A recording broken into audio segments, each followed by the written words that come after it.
결혼 후 막막한 시간을 보내다 지금은 평범하고 행복한 인생을 살고 있는 주부입니다. 저는 어릴 때부터 봉사활동을 중요시하는 부모님 밑에서 자랐어요. 그래서 주말이면 남들은 교회에 가는데 저는 보육원이나 양로원에서 부모님과 봉사활동을 했었고, 자연스럽게 어른이 돼서는 부모님과 함께 여러 시설에 후원을 하게 되었는데요. 그러다가 지금의 남편을 만나게 됐어요. 그렇다고 남편 역시 봉사를 하는 그런 사람은 아니었는데, 오히려 불미스러운 일로 남편과 첫 만남을 갖게 되었죠. 제가 남편을 처음 보게 된 장소가 경찰서였거든요. 남편은 고등학교 1학년 담임이자 과학교사였어요. 그리고 제가 아주 어릴 때부터 특별히 챙기는 남자아이가 있었는데, 그 아이가 반에서 작은 문제를 일으켜서 경찰서에 오게 된 일이 남편을 만나게 한 계기였어요. 저기 연락받고 왔는데요. 우리 동찬이가 왜 경찰서까지 오게 된 거죠? 아, 안녕하세요. 혹시 고아원 원장님이신가요? 아니면 직원분? 아니요. 저는 동찬이 후원하는 사람이에요. 오늘 원장님이 급한 일이 있어서 제가 대신 왔어요. 저도 동찬이 보호자 같은 사람이거든요. 아, 그러세요? 그게 좀 불미스러운 일이라. 사건의 내용은 대충 이랬어요. 한 아이가 먼저 동찬이가 시설에서 생활하는 신세라 불쌍한 거지라고 놀렸고, 이에 욱했던 동찬이 친구가 먼저 싸움을 하기 시작했다는데, 그걸 말리다 동찬이가 휘말리게 된 거였죠. 그런데요, 가해자면서 피해자라고 주장하는 아이들이 먼저 싸움을 시작한 사람이 동찬이라며 동찬이를 주범으로 몰았고, 결국 경찰서까지 오게 된 거라고 하더군요. 아니, 시작은 우리 애들이 실수한 게 맞다고 쳐요. 근데 깡패도 아니고 왜 사람을 패? 아무리 부모가 없어서 보고 배운 게 없다고 하지만 이건 안 될 일이지 않나요? 여태 나도 아까워서 한 번도 때린 적이 없는데 지가 뭔데 내 새끼를 패냔 말이야. 그러게 말이에요. 요즘 세상이 얼마나 무서운데 폭력이라니. 너 이번에 아주 각오 단단히 하는 게 좋을 거야. 우리가 학폭도 열어서 너 강제 전학 보내거나 여차하면 퇴학시킬 테니까. 안 그래요, 회장님?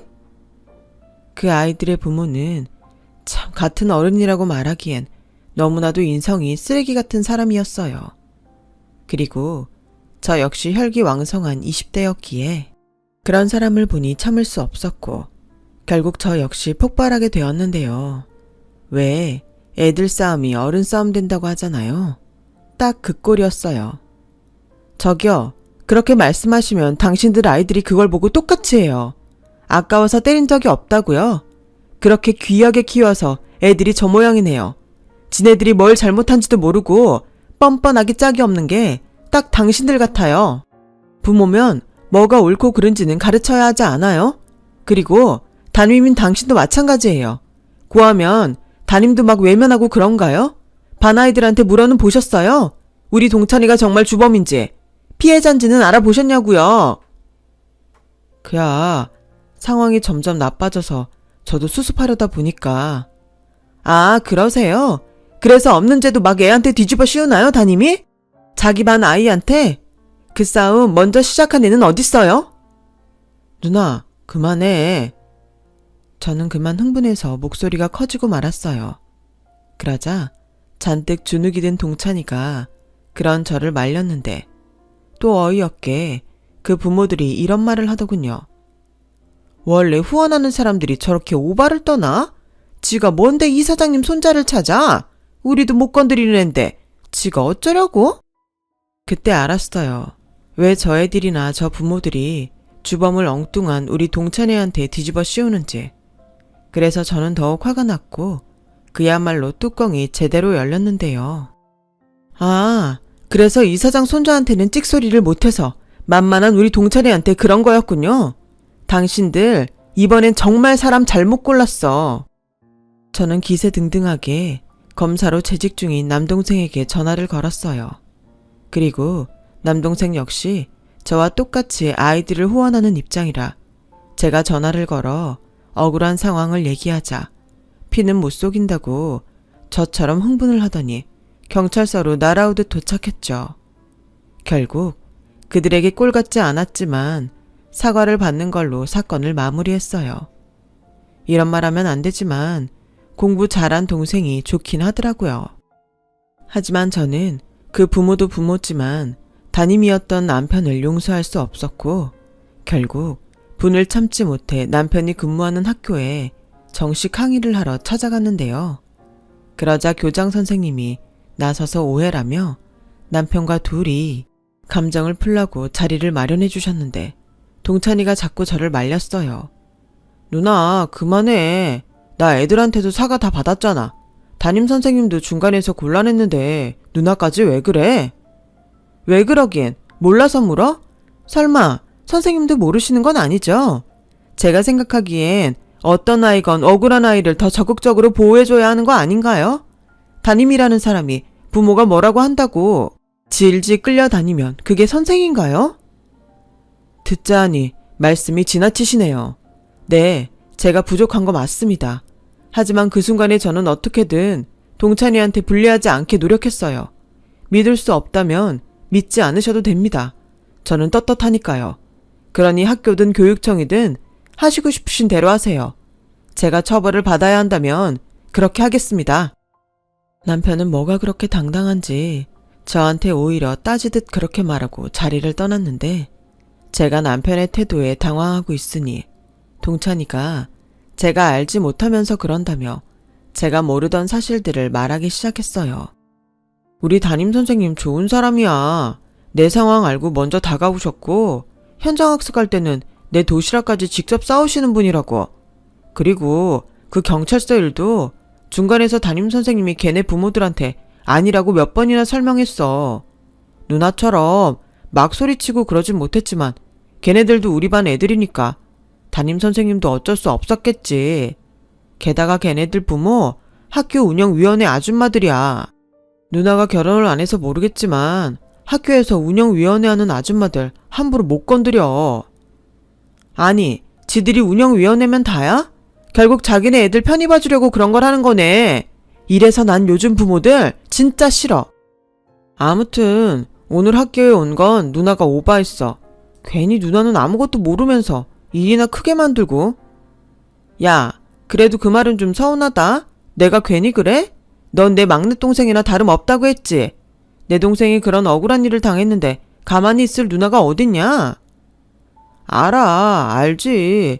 나도 누나 덕에 이렇게 학교 다니고 누릴 거 누리는 거 내가 왜 몰라. 근데 누나도 우리 담임선생님한테 사과해. 안 그러면 누나가 후원한다고 해도 이젠 싫다고 거부할 거야. 뭐? 저는 동찬이 말에 눈이 땡그레지고 말았어요. 사실 어디에 내놔도 불안할 정도로 동찬이는 순둥이였거든요. 그런데 그런 아이가 이렇게까지 말하니 정말 제가 오바를 했나? 창피해지기 시작했고 결국 울며 겨자 먹기로 동찬이 담임인 남편을 찾아갔는데요. 남편 역시 저에게 감정이 좋지 않은지 저를 봤음에도 쌩하니 저를 지나쳐버렸어요. 하지만 그 순간에 저는 화를 낼 처지가 아니라서 간접적으로나마 사과를 하면 되겠지 하는 마음에 바카스 한 박스랑 오해해서 죄송하다는 메모를 남겼는데요. 정확히 이틀 후 모르는 번호로 연락이 왔어요. 남편이었죠. 아마도 동찬이한테 제 연락처를 물어본 것 같았어요. 동찬이 후원해주시는 누나분 맞으시죠? 네, 메모 보셨는지 모르겠는데 제가 그때 다시 찾아간 건 사과하려고 간 거였어요. 동찬이한테 들었는데 제가 잘 알지도 못하면서 오바했습니다. 아닙니다. 저도 그때 감정적이었어요. 저도 오바했습니다. 그래서 다시 한번 뵙고 싶은데요. 네? 저를요? 저는 다시 보자는 남편의 말에 황당했어요. 그런데 남편을 보고 더 황당한 소리를 듣게 됐는데 그건 바로 저로서는 맥락 없는 남편의 고백이었죠. 글쎄, 남편은 경찰서에서 저를 봤을 때 저에게 호감을 가졌다고 했어요. 그야말로 첫눈에 반했다고 했죠. 그 말을 듣고 어찌나 놀랐는지 이 남자가 무슨 수작을 부리나 의심까지 했다니까요. 그런데요, 남편은 곧 쑥스러워하면서도 거침없이 이렇게 말했어요. 이런 말을 하면 어떻게 생각하실지 모르겠는데 처음이었어요. 동찬이 일에 물불 가리지 않고 나서는 세영씨 모습이 내내 지워지지 않았어요. 하지만 다짜고짜 저한테 막 뭐라고 하시니까 저도 선뜻 용기를 내지 못했는데 또 금방 저한테 사과하시는 모습을 보고 세영씨 같은 순수하고 용감한 사람이라면 놓치고 싶지 않다는 생각을 했습니다. 저도 태어나서 그런 장황한 고백은 처음이었어요. 그리고 그 뒤 어이없지만 저와 남편은 몇 번의 만남 끝에 한번 만나보기로 했는데 그렇게 3년의 연애를 하면서 남편에게 정식으로 청혼을 받게 됐어요. 그때가 하필이면 계약 측으로 일하던 대기업에서 계약 연장을 못 해준다고 했을 때였어요. 심적으로 힘들었던 탓인지 남편의 청혼이 반갑더라고요. 저희 집에서도 남편이 성실하고 무엇보다 기복이 심한 저를 잘 맞춰준다며 남편을 사위로 마음에 들어 하셨는데 남편이 그러더라고요. 결혼해서도 원래 하던 대로 후원은 계속해도 좋다고. 저는 남편의 그 말이 참 고마웠어요. 모르는 사람들에게 후원한다는 말을 하면 좋은 일 한다고 멋있다고 하지만 막상 가족이 되면 돈이 엮인 문제라 갈등을 빚는 일이 많거든요. 그런데 먼저 나서서 그런 말을 해주니 저는 사실상 남편의 청혼을 받아들인 거나 다름없었죠. 그 뒤로 몇 번 식사 자리에 초대받았던 남편의 집에 정식으로 결혼 허락을 받기 위해 인사를 드리러 갔는데요. 이젠 시어머니가 될 남편의 어머니는 제가 재계약이 되지 않았다는 사실에 눈살을 찌푸리셨고 곧 이렇게 말씀하셨어요. 나는 옛날 사람이 아니라서 여자도 능력이 있어야 한다는 주의야. 전에는 세영이 네가 계약직이긴 했어도 대기업에 다니고 있었잖아. 근데 지금은 무직이고 이건 아니라고 생각한다. 내 아들이 교사인데 둘이 어느 정도 수준은 맞아야지. 네? 아, 그럼 결혼은 반대하시는 건가요? 아니, 그건 아니야. 네가 잘리긴 했어도 그동안 모아놓은 돈은 있겠지. 그러니 결혼은 해라.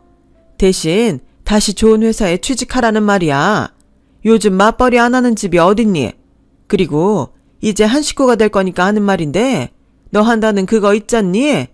불쌍한 사람 돕는 거. 후원이요? 그래, 후원. 그것도 그만해라.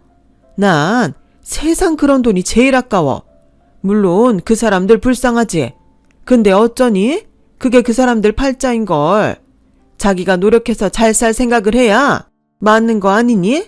그러니 내 며느리가 되는 그 순간부터 너 그 후원인지 뭔지 그만둬라. 저기 죄송하지만 그건 따를 수가 없어요. 이미 그 돈으로 생활하는 아이들이 있는데 제가 결혼한다고 그 돈을 끊으면 그 아이들이 곤란해지거든요. 어머, 너 이제 벌이도 없는데 그럼 무슨 돈으로 그 돈을 내려고?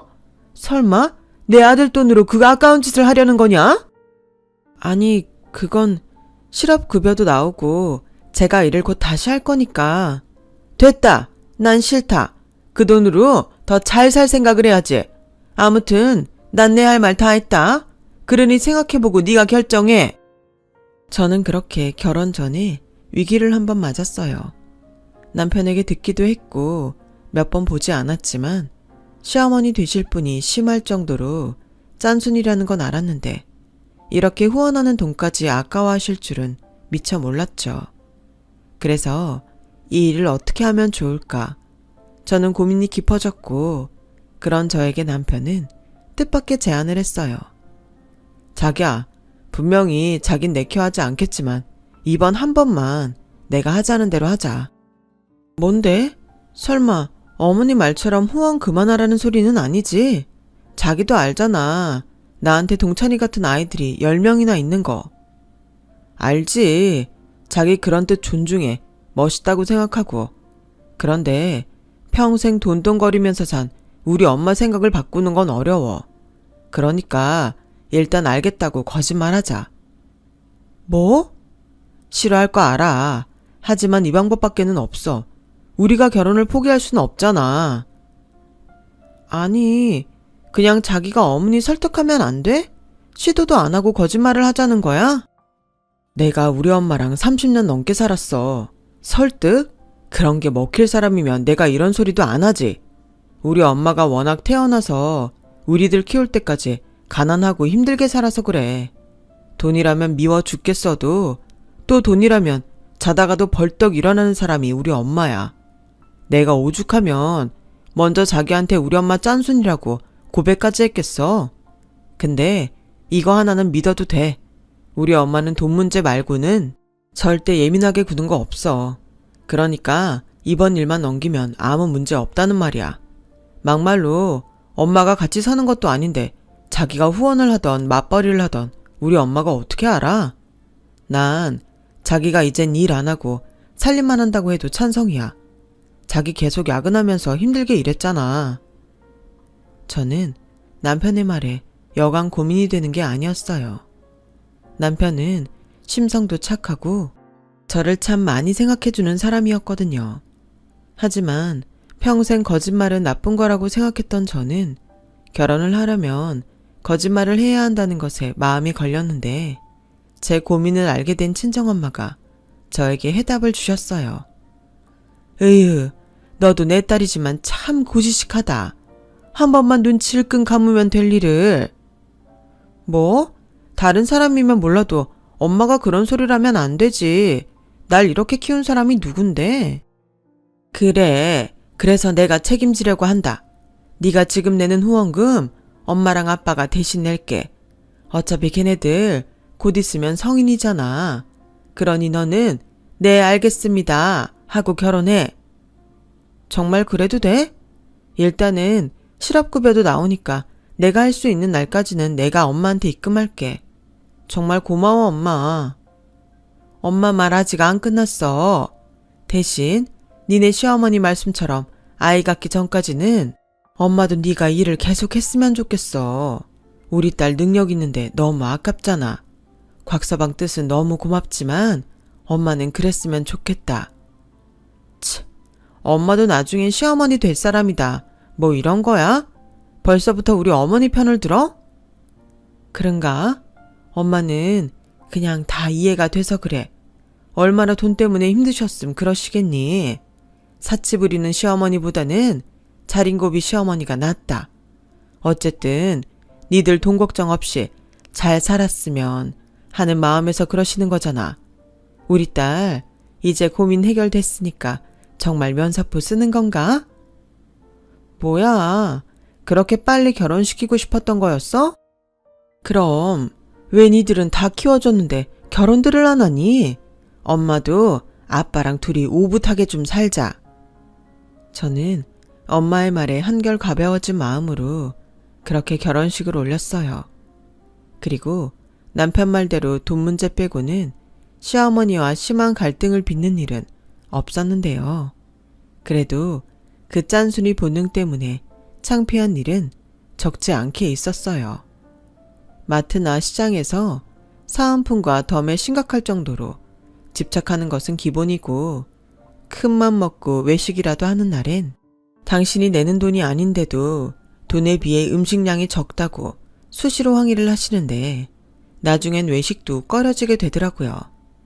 그리고 생각해서 선물이라도 드리는 날엔 돈으로 바꿔서 주라고 호통까지 치시는데 솔직히 좀 지나치시다고 생각했어요.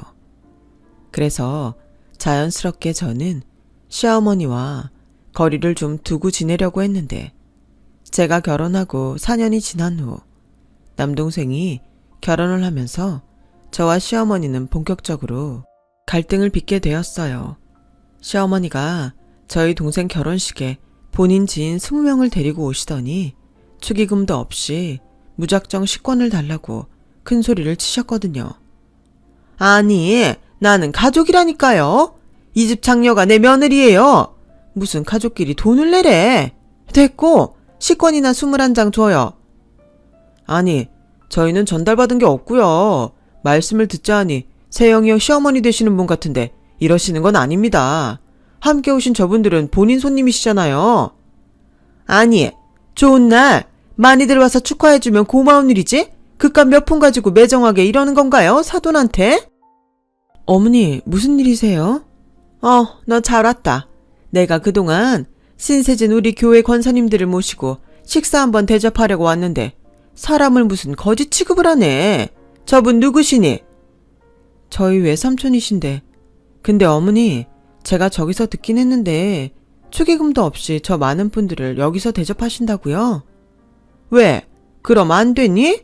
나는 가족이고 저분들은 내 지인인데 같이 와서 식사도 좀 하고 축하도 해주면 상부상조 아니야? 그게 저희 결혼식이면 상관없지만 제 동생 결혼식에 이러시는 건 아니죠. 그냥 제 카드 가지고 가셔서 밖에서 식사하세요. 어머, 너 웃긴다. 네가 이러면 내 꼴만 우스워지는 건 모르니? 그냥 좋게 식권이나 줘. 조용히 밥 먹고 내가 너한테 따로 축의금 챙겨주면 되잖아. 그럼 지금 어머님 포함 저분들도 모두 축의금 내시고 식권 받아가세요. 그러시면 되겠네요. 뭐야? 기어코 시애미를 여기서 개망신을 주겠다는 거야? 너도 참 매정하다. 아니, 니네 식구들은 생판 모르는 사람도 돕는다면서 정작 가족이 나한테는 이렇게 야박할 수 있어? 꼴랑 몇 푼 안 되는 축의금 갖고? 세상에 서러워서 내가 살 수가 없네. 아유, 내 팔자야. 상황은 그렇게 점점 나빠졌어요. 그러자 식장 바깥에서 저희 부모님 심부름을 하던 남편이 이 사실을 알고 헐레벌떡 뛰어왔고 결국 남편이 ATM 기계에서 21명의 축의금을 대신 내고 식권을 드리는 것으로 상황을 정리했는데요. 그 일로 저도 남편도 시어머니 때문에 화가 머리 끝까지 나고 말았어요. 저희 식구들은 말은 하지 않았지만 얼굴색이 좋지 않았는데 자리가 자리인지라 남동생도 그렇고 새 식구가 될 올케와 사돈분들에게 여간 죄송하지 않을 수 없었죠. 그리고 남편 역시 자기 어머니 일로 창피한 일을 당하자 이번엔 그냥 넘어갈 수 없었는지 급기야 남편은 식사를 마치고 함께 오신 지인분들과 돌아가려는 시어머니를 붙잡았어요. 엄마, 왜 그냥 가요? 세영이한테는 식사하고 축의금 챙겨주신다고 했잖아요. 어머, 너까지? 정말 사람 창피하게 왜 그러니? 축의금은 아까 네가 대신 냈잖아. 설마 엄마한테 그 돈을 도로 내놓으라고? 네, 주세요. 저분들 대접은 엄마가 하시는 거잖아요. 세상에 다른 자리도 아니고 사돈총각 결혼식에 자기 손님 데려와서 공짜 대접하려는 게 말이 돼요? 엄마 아들이 이 집 사위인 거 까먹었어요. 얘 좀 봐. 이게 장가가더니 사람이 확 바뀌었네. 나는 이 집 사람들이 하도 남한테 후원한다고 해서 그거 믿고 온 거야. 원래 잔칫집엔 사람들 많이 데리고 와서 왁자지껄하게 해주는 게 제일 고마운 거 몰라? 식사 대접은 당연한 거지. 내 참 더럽고 치사해서 내가 거지도 아니고 너 여기서 딱 기다려. 내가 지금 1층에 내려가서 돈 찾아서 줄게. 그럼 되잖아. 그렇게 시어머니는 남편에게 괘씸하다며 씩씩거리시며 1층으로 가셨어요. 그리고 한참이 지나도 오지 않으셨는데 그때 알았죠. 어머님은 처음부터 돈을 줄 생각이 없었다는 걸요. 그 뒤 저와 남편은 도를 넘어선 시어머니의 절약정신에 학을 뗐고 그때 지방에서 일을 하시느라 참석하지 못한 시아버님에게 이 사실을 남편이 말했는데요. 시아버님 역시 당신 아내가 그렇게까지 했다는 것에 많이 당황했는지 아무 말도 하지 못하시고 전화를 끊으셨는데 곧이어 저에게 100만 원을 보내셨어요. 그리고 저에게 전화로 대신 사과하신다며 미안하다고 하셨는데 저 역시 그 돈을 받기가 죄송했어요. 사고 친 사람은 따로 있는데 이게 무슨 못할 짓인가 싶었죠. 그래서 아버님, 이 돈 안 주셔도 돼요. 밖에서 힘들게 일하시고 버신 돈이잖아요. 저 이 돈 못 받아요. 제가 다시 이체해 드릴게요. 아니다. 사돈총각 결혼에 내가 그 정도는 해야겠다고 생각하던 참이었어. 대신 네 시어머니가 그렇게 추태를 부릴 거라는 건 꿈에도 몰랐다. 그런데 너도 이젠 우리 식구니 알잖아. 네 시어머니가 생각이 짧아서 그렇지 절대 나쁜 마음으로 그러진 않았을 거다. 어렵겠지만 그냥 불쌍하다는 마음으로 한 번만 넘어가면 안 되겠니? 되고 안 되고가 어딨겠어요. 그냥 이번 일은 워낙에 정도가 지나치셔서 저희보다 저희 부모님이 더 곤란하셨을 거예요. 그래, 그러시겠지. 아휴, 내가 이 사람을 그냥 홍군형을 내야겠다. 네가 대신 좀 죄송하다고 전해주렴. 내가 울릉도에서 바깥사돈 좋아하시는 오징어를 좀 사왔다. 주말이라도 와서 가지고 가서 드려라. 내가 할 수 있는 게 이런 것밖에는 없구나. 참 사과라는 건 어려운 것 같아요. 하는 사람도 어렵지만 받는 마음도 어렵기는 마찬가지니까요. 하지만 정작 시어머니는 불편한 기색이라고는 하나 없었는데 도리어 저에게 시아버님이 준 돈을 당신한테 주라고 목소리를 높이셨어요. 아니, 니네 집은 무슨 돈을 이중으로 받아? 네 남편이 냈잖아. 그럼 됐지. 시아버지가 준 돈까지 푸르르 갖다 바쳐야겠니? 이건 아니지. 그 돈은 나한테 다시 다오. 엄마도 양심이 좀 있어야죠. 돈 찾아서 준다고 하고 냅다 튄 사람이 누군데? 당신 그 돈 절대 우리 엄마 주지 마. 뭐야, 너 도대체 누구 편이야? 없는 집에서 어렵게 선생까지 만들어줬더니 이게 보자보자니까? 너 내 아들이다. 너 지금 번지수 잘못 찾았어. 여기서 그런 말이 왜 나와요? 됐어요. 나도 엄마 때문에 이젠 그만 쪽팔리고 싶어요. 우리 앞으로 집에 안 올 테니 그렇게 알아요. 어머머? 고작 축의금 가지고 부모 자식 연을 끊자는 거야? 알았다. 내가 그 돈 포기하면 되잖아. 아들 장가가면 남의 아들 된다고 하더니 그 말이 아주 딱 맞네. 너 앞으로 곽씨하지 말고 쟤 따라서 윤씨해라. 참 유치하지만 그 일은 그렇게 마무리되었어요. 시아버님이 주신 오징어 가지고도 시어머니는 아깝다며 생 난리를 치셨는데 시아버님이 나서서 저희 차에 실어주시니 저도 일단은 저희 부모님에게 미안한 마음을 조금이나마 만회할 수 있었죠. 아, 이렇게 귀한 걸 매번 이렇게 좋은 것만 받아서 어떡하니? 장모님, 그때 저희 엄마가 됐네. 우리 그 얘기는 이제 그만하세. 그리고 세영이한테 받기는 했는데 이 돈도 필요 없어. 이 돈도 그냥 모른 척하고 다시 아버님께 드려. 그래도 저희 아버지 성이신데. 자네 장모 말 들어. 나는 이 오징어 받아서 이제 괜찮네. 이런 오징어를 세상에 어디서 맛을 봐. 솔직히 우리도 그날은 마음이 많이 상했지. 다른 것도 아니고 그쪽 사돈 보는데 볼낯이 없었으니까. 그렇다고 자네 어머님이랑 거기서 싸울 수는 없지 않은가. 그래서 꾹꾹 참았는데 이렇게 자네 아버님 성의를 보니 내가 그날 참길 아주 잘했다 싶네. 우리 그 일은 이렇게 마무리 지으세. 그렇게 저희 부모님의 마음은 예전처럼 풀어지셨어요. 하지만 시어머니의 마음은 단단히 꼬일 대로 꼬였는데요. 그렇게 불편한 1년이 지나고 어느 날 강원도에서 지방 방송국 일을 하던 신우이에게 연락이 왔어요. 새언니, 저예요. 그동안 잘 지내셨어요? 저 이번 주에 서울 집에 가요. 결혼할 남자가 있어서요. 네? 드디어 만난다는 그 남자랑 결혼하는 거예요? 치과의사라고 했던가요? 네, 저 드디어 결혼해요. 얼마나 튕기는지 아주 결혼만 해봐요. 그동안 목 빠지게 기다린 거 다 풀어버릴 거예요. 그러니까 오빠랑 새언니 이번 주에 집에 오세요. 꼭이요. 엄마한테 대충 내용은 들었는데 그래도 어쩌겠어요. 가족인데. 엄마도 은근 화해하고 싶은 눈치인 것 같은데 그냥 이번에 겸사겸사 풀어요. 네? 그리고요. 저도 상의하고 싶은 게 있는데요. 그렇게 신우이는 결혼을 앞두고 저에게 이런저런 것들을 물어보기 시작했어요. 그리고 나머지 이야기는 주말에 시댁에서 하자고 하는데 1년 동안 시댁에 가지 않았던지라 마음이 무거웠죠. 그리고 남편 역시 시누이의 결혼 소식은 반갑지만 시어머니와는 풀고 싶은 마음이 없다고 했는데 솔직히 중간에서 입장이 난처했어요. 저도 솔직히 가고 싶지 않은 마음은 남편과 똑같았지만요.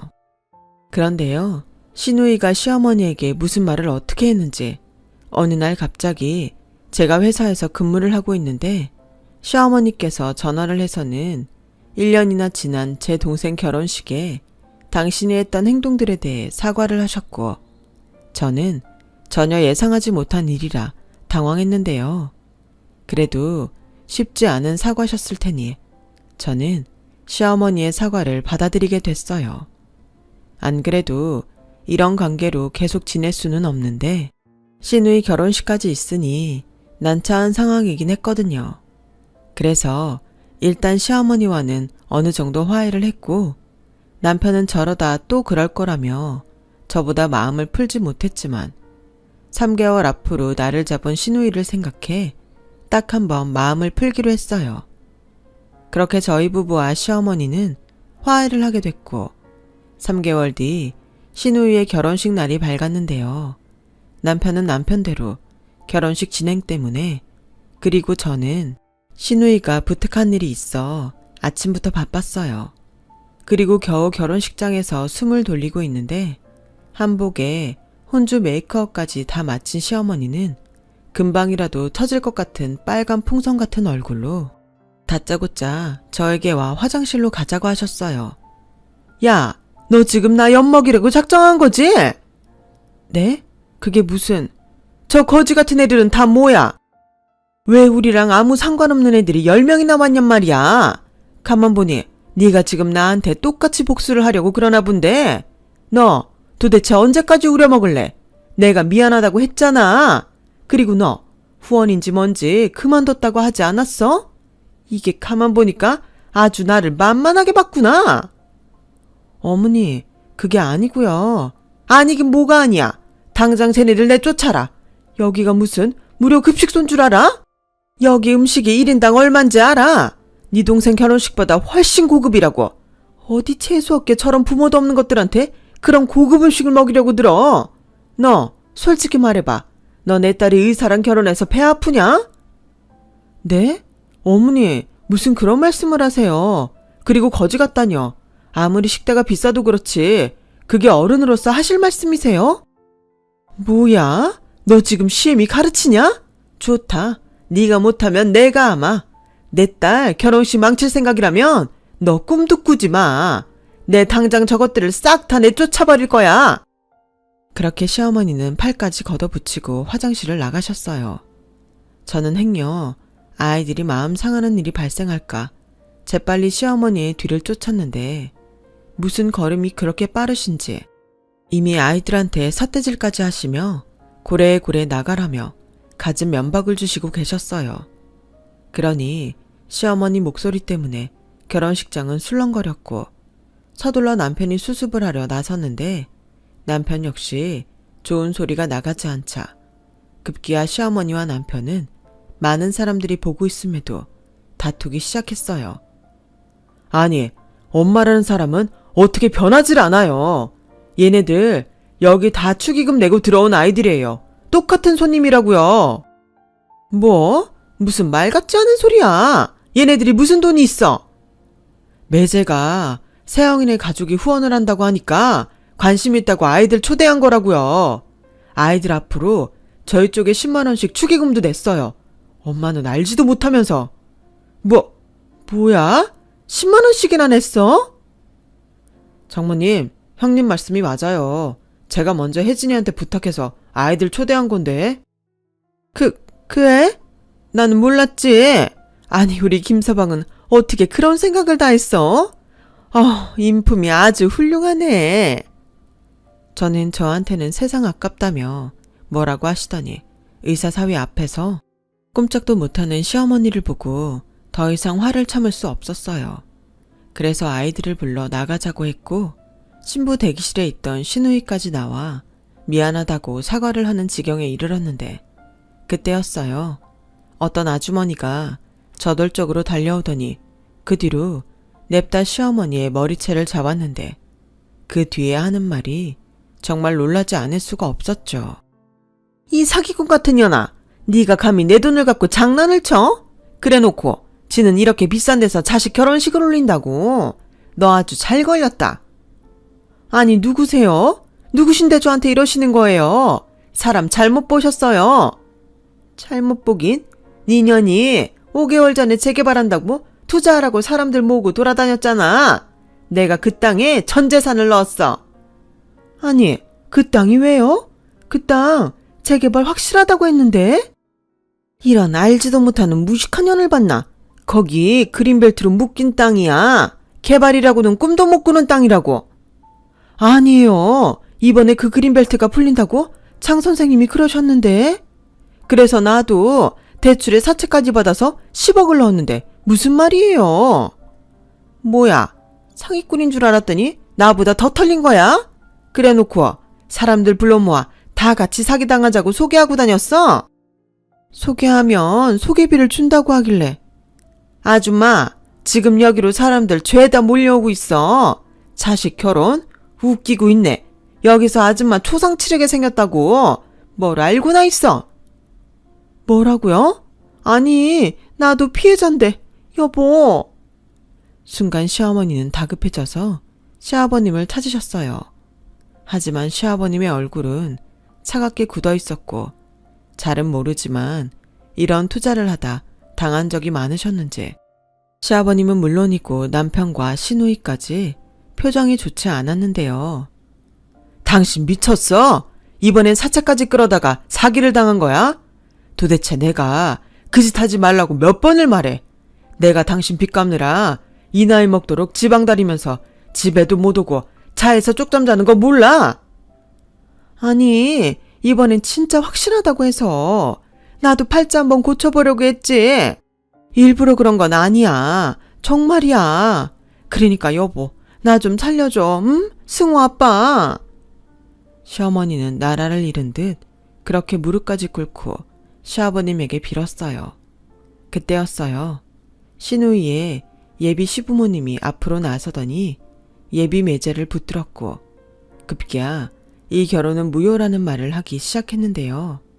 누구보다 간절히 결혼을 원했던 시누이는 웨딩드레스를 입었음에도 그들의 옷자락을 붙들고 빌기 시작했어요. 어머님, 아버님, 이런 모습 보여드려 정말 죄송해요. 저 재호 씨랑 결혼하면 저희 집하고는 인연 완전히 끊고 살게요. 약속할 수 있어요. 예, 혜진아, 우리도 이렇게 돼서 유감인데 니네 집을 보니 역시 너는 우리랑 어울리지 않는 사람 같다. 나는 내 아들이 저런 골치 아픈 처가를 얻게 할 수는 없어. 그래, 나도 이 사람하고 같은 생각이다. 네가 아무리 결혼하고 네 부모와 연을 끊고 산다고 하지만 핏줄이 어디 끊어지니? 우리 그냥 인연이 아니었다고 생각하자. 재호야, 가자. 혜진아, 미안해. 난 자신이 없다. 결국 저희 시누이는 결혼식 당일에 시어머니 때문에 파혼을 당하는 비극을 맞았어요. 그리고 파혼에 따른 위자료 폭탄도 맞게 됐는데 그로 인해 시아버님이 화병에 걸리셨고요. 시누이는 결혼도 하지 못하고 위자료를 물어주게 됐고 시어머니와 완전히 연을 끊겠다며 집을 나갔고 지금까지도 아무런 소식을 전해주지 않고 있어요. 그리고 시아버님은 이번에는 도저히 감당할 수 없다며 시어머니와 이혼을 선택하셨는데 시어머니는 당장 10억이라는 빚을 떠안아야 했기에 어떻게든 이혼을 하고 싶지 않다고 버티셨죠. 급기야 시아버님에게 이혼하고 싶으면 자기 빚을 대신 다 갚아달라고 무리한 요구를 하셨는데요. 시아버님은 두말하지 않고 이혼 소송에 들어가셨어요. 시어머니와는 더 이상 아무 말도 하고 싶지 않다고 하시면서요.